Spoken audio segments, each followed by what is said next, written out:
qui est écrit par un homme,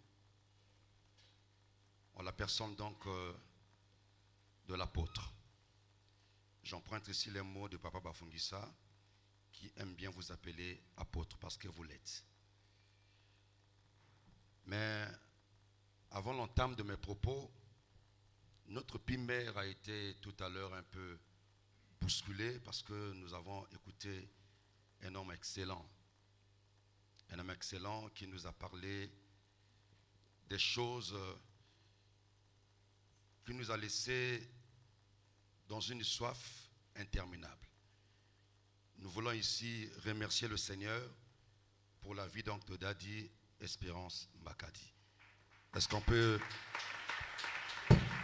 apprécier la grâce du Seigneur?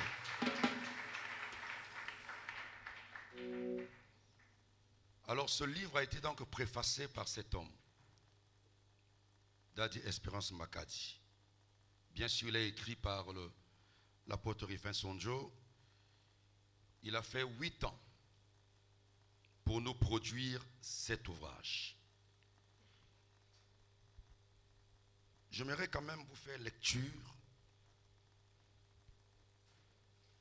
de la péricope qui a été donc écrite par Daddy Espérance Makadi. Je vais lire donc cette citation. Il dit ceci quand il préface cet ouvrage. Vous ne pouvez pas partir de l'Égypte jusqu'à Canaan, votre terre promise, sans passer par le désert. En effet, c'est un passage obligé par lequel le désert cède parfois la place à la vallée de l'homme de la mort. C'est aussi là où Dieu, en sa qualité d'examinateur, reste souvent silencieux. Car il aura déjà exposé pendant les longues heures de cours et il nous appartient maintenant de démontrer ce que nous avons appris. Fin de citation. Vous sentez la quintessence, la profondeur dans ces peu de mots, dans cette citation d'un homme expérimenté, alors que j'étais en train de penser le mot qui vous conviendrait, j'allais dire un professionnel de l'évangile. Je disais que ce livre a passé dans un incubateur pendant 8 ans. Le titre de ce livre, c'est La vie chrétienne, le ministère et les épreuves. On ne peut pas passer au vernissage de ce livre si nous n'interrogeons pas l'auteur de ce livre. Très respectueusement, nous voulons ici appeler le bishop Rifin Sonjo. Sous nos applaudissements, s'il vous plaît.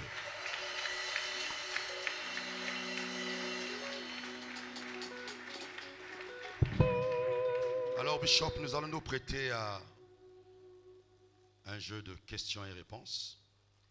J'ai 3 préoccupations que je vais devoir vous exposer et vous avez donc la latitude de nous apporter des réponses. Ma première préoccupation, c'est sur votre page de couverture de votre ouvrage.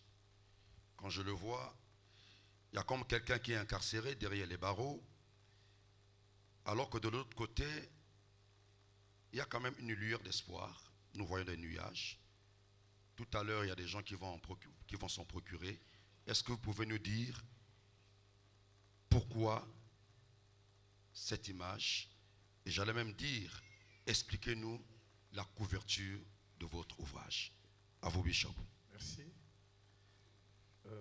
Avant de répondre à ta question, je veux encore bénir l'Éternel pour la présence des pères qui sont présents dans cette salle. Nous sommes vraiment honorés par leur présence. Merci encore, Père. Ok. Alors, nous remarquons ici, nous voyons un homme derrière les barreaux et tout autour de lui, tout est sombre autour de lui, tête baissée. Et ici, ça représente simplement quelqu'un qui passe par des moments difficiles. Il passe par des moments difficiles. Dans sa cellule de prison, tout est noir. Tout est noir dans sa cellule de prison. Mais dehors, nous remarquons les nuages qui sont clairs. Dans la cellule, tout est noir. Et dehors, nous remarquons que les nuages sont clairs. Ici, ça révèle simplement quelqu'un qui passe par des moments difficiles. Tout est bloqué, tout est compliqué autour de sa vie. Mais ce qui attire mon attention ici, c'est des nuages dehors qui sont clairs, qui révèlent simplement une lueur d'espoir, qui révèlent aussi les promesses de Dieu qui nous attendent. Vous savez, l'échec, l'épreuve, c'est quelque chose de désagréable, mais qui parfois produit des choses agréables. Timothée, Paul qui parlait à Timothée, je crois que c'est dans 2 Timothée 2, verset 9, c'est Paul qui parle à Timothée alors qu'il est dans la prison. Il dit, je souffre dans la prison lié comme un malfaiteur, mais je sais que la parole n'est pas liée. Okay. Ici, nous remarquons qu'il est dans la prison, il y a une lueur d'espoir. Les promesses de Dieu ne sont pas liées. Et ça veut dire simplement que, quels que soient les temps que ça prendra, Dieu agira dans sa vie. Excellent. Est-ce qu'on peut acclamer le Seigneur?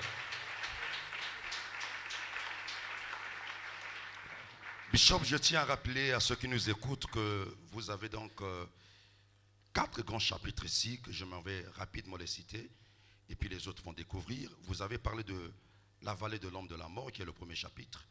Le deuxième chapitre, c'est les épreuves dans la vie chrétienne et dans le ministère. Le troisième chapitre, le désert précédant Cana. Et enfin, le quatrième chapitre, le silence de Dieu. Puisque vous parlez des épreuves, dites-nous, Bishop, on vous appelle le Bishop excellent. Vous nous avez présenté ce beau cadre. Est-ce que les épreuves sont-elles inévitables? Oui, les épreuves dans la vie chrétienne, comme dans le ministère, sont inévitables. Ah bon? Ah oui. Ah bon? C'est en tout cas un passage obligé Okay. dans la vie comme dans le ministère. Vous voyez pourquoi c'est un passage obligé? Allons un peu dans Psaume 23. Quand nous sommes au verset 1, nous voyons comment est-ce que David est en train de célébrer son Dieu. L'Éternel est mon berger, je ne manquerai de rien. Certainement, ce jour-là, dans la salle, les gens crient Alléluia, Amen. Il me fait reposer dans les verts pâturages. Il me dirige près des eaux paisibles. Il me conduit dans les sentiers de la justice. Et il, ici, c'est Dieu. Mais vous allez remarquer qu'à partir du verset 4, brusquement, il n'y a plus de lumière. Brusquement, donc, il n'y a plus de lumière et David se retrouve ici dans les ténèbres. Tout est noir autour de lui, mais il y a quelque chose qui me fait réfléchir. C'est vrai que tout est noir autour de lui, mais celui qui l'a conduit dans les verts pâturages, celui qui l'a exalté, il a dit, regardez ce qu'il fait dans ma vie, la salle était en train de le célébrer, c'est le même qui le conduit, voilà pourquoi je dis c'est inévitable, c'est le même qui le conduit dans la vallée de l'homme de la mort. Okay. Il regarde à sa droite, il croyait avoir auprès de lui quelqu'un qui avait des cornes, mais c'est toujours cet homme, celui qui l'a fait expérimenter les verts pâturages, était toujours avec lui. C'est lui qui l'a conduit dans la vallée de l'homme de la mort. Voilà pourquoi je veux dire que, voilà pourquoi je disais c'est un passage obligé. Pourquoi? Parce que c'est Dieu lui-même qui choisit de me conduire dans la vallée de l'homme de la mort. Inévitable, pourquoi? Regardez, dans le parcours de la vie, nous allons croiser 3 genres de combats. Okay. Il y a des persécutions qui sont des combats initiés par des hommes. Et le but ici, c'est de nous humilier. Le but des persécutions des hommes, c'est de nous humilier, de nous faire du mal. C'est un combat initié par des hommes. Il y a un autre combat, mais dans ce combat initié par des hommes, nous pouvons appliquer des principes spirituels pour l'éviter. Oui, on peut appliquer les principes et éviter ce combat de la persécution. Il y a un autre combat, mais cette fois-ci initié par Satan, c'est la tentation. C'est lui le tentateur. Dans ce genre de combat aussi, il y a aussi moyen de l'éviter. La Bible dit, d'ailleurs, quand la Bible est en train de dire, la Bible dit, nous pouvons prier pour que Dieu nous épargne de la tentation. Nous pouvons aussi l'éviter. Mais lorsqu'il s'agit des épreuves, c'est Dieu qui initie, c'est Dieu qui nous impose les épreuves. Dans la vallée de l'homme de la mort, c'est Dieu qui nous y conduit. Oui, c'est lui qui nous impose les épreuves. Et puisque c'est lui qui est derrière les épreuves, c'est inévitable. Waouh! Est-ce qu'on peut apprécier la grâce de Dieu? Donc il n'y a pas de prière pour être délivré de cette vallée de l'homme de la mort. Je vous avais pleuré il y a quelques décennies. Une fois, vous étiez dans une conférence, alors que vous avez le micro, vous avez commencé à pleurer. Certainement dans la salle, il y a aussi des gens qui pleurent. Je voulais simplement corroborer ce que vous venez de dire tout à l'heure. Dans votre ouvrage, sur la page 19, vous avez dit ceci, avant de vous poser la dernière question. Celui qui traverse cette vallée aura l'impression que plus il prie, plus la situation s'aggrave. Et il se pose la question de savoir si Dieu le voit. Que celui qui veut poser la question de savoir où est Dieu en temps difficile se souvienne que le professeur est souvent absent le jour de l'examen. Ou, si jamais il doit être présent, il ne parle plus. La vallée de l'homme de la mort renvoie au moment de confusion dans la vie, dans le foyer, dans l'église et dans le ministère. Dites-nous, dernière question, que pouvez-vous dire à celui ou celle qui est dans son ministère, dans son foyer, dans le parcours, il est en train de passer des moments difficiles, puisque vous-même, vous êtes passé par là. Quel serait alors votre conseil? Ok. La réponse à cette question se trouve déjà dans la page 59. Vous allez me permettre de lire un peu. Ok. Donc, à quelqu'un qui passe par des moments difficiles, nous voulons lui dire qu'il n'est pas le seul à passer par ce chemin. Il arrive parfois que nous vivons certaines choses et avoir l'impression d'être les premiers à passer par ce chemin, ou encore nous sommes les seuls au monde à vivre cela. Paul, après avoir raconté aux Corinthiens les souffrances des Hébreux au désert, il dira une parole qui nous a toujours fait réfléchir et qui nous a tout le temps rassurés au temps des épreuves. Ici, c'est dans 1 Corinthiens 10, verset 11, il dit « Ces choses leur sont arrivées pour servir d'exemple. Okay. Et elles ont été écrites pour notre instruction, à nous qui sommes parvenus à la fin des siècles. » Donc, je ne sais pas par quoi vous passez, vous êtes certainement dans cette salle, mais j'aimerais vous dire que vous n'êtes pas le premier. Et ensuite, dans Hébreux 12, verset 1, ici, la Bible dit, « Puisque nous sommes environnés d'une si grande nuée de témoins », la Bible dit, « Nous sommes environnés d'une si grande nuée de témoins, courant avec persévérance dans notre carrière qui nous est ouverte. » Et ici, je dis, à un homme qui est faussement accusé ou qui subit la trahison, tu as un témoin dans les gradins qui s'appelle Joseph et qui te dit, le Dieu qui m'a secouru dans les moments difficiles peut le faire aussi dans ta vie. Courage, ne baisse pas les bras. Et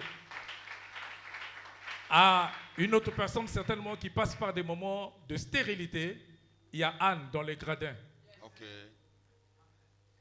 Qui te dit, ne baisse pas les bras, fonce encore. Et encore un peu de temps, ce Dieu agira. Non seulement il agira, mais il agira pour confondre tes ennemis. Mesdames et messieurs, chers pères, hommes de Dieu, je vous présente ici un homme qui a des stigmates dans le ministère. Est-ce qu'on peut apprécier le parcours de cet homme? C'est avec raison qu'il a écrit ce livre. que j'aimerais conseiller à quelqu'un de ne pas manquer ce livre dans sa bibliothèque. Puisque, merci cher apôtre, vous pouvez donc reprendre votre place. Merci d'avoir répondu à nos questions. Merci apôtre, merci beaucoup. Sur ce, nous allons donc passer à la vente de ce livre. Quelques minutes.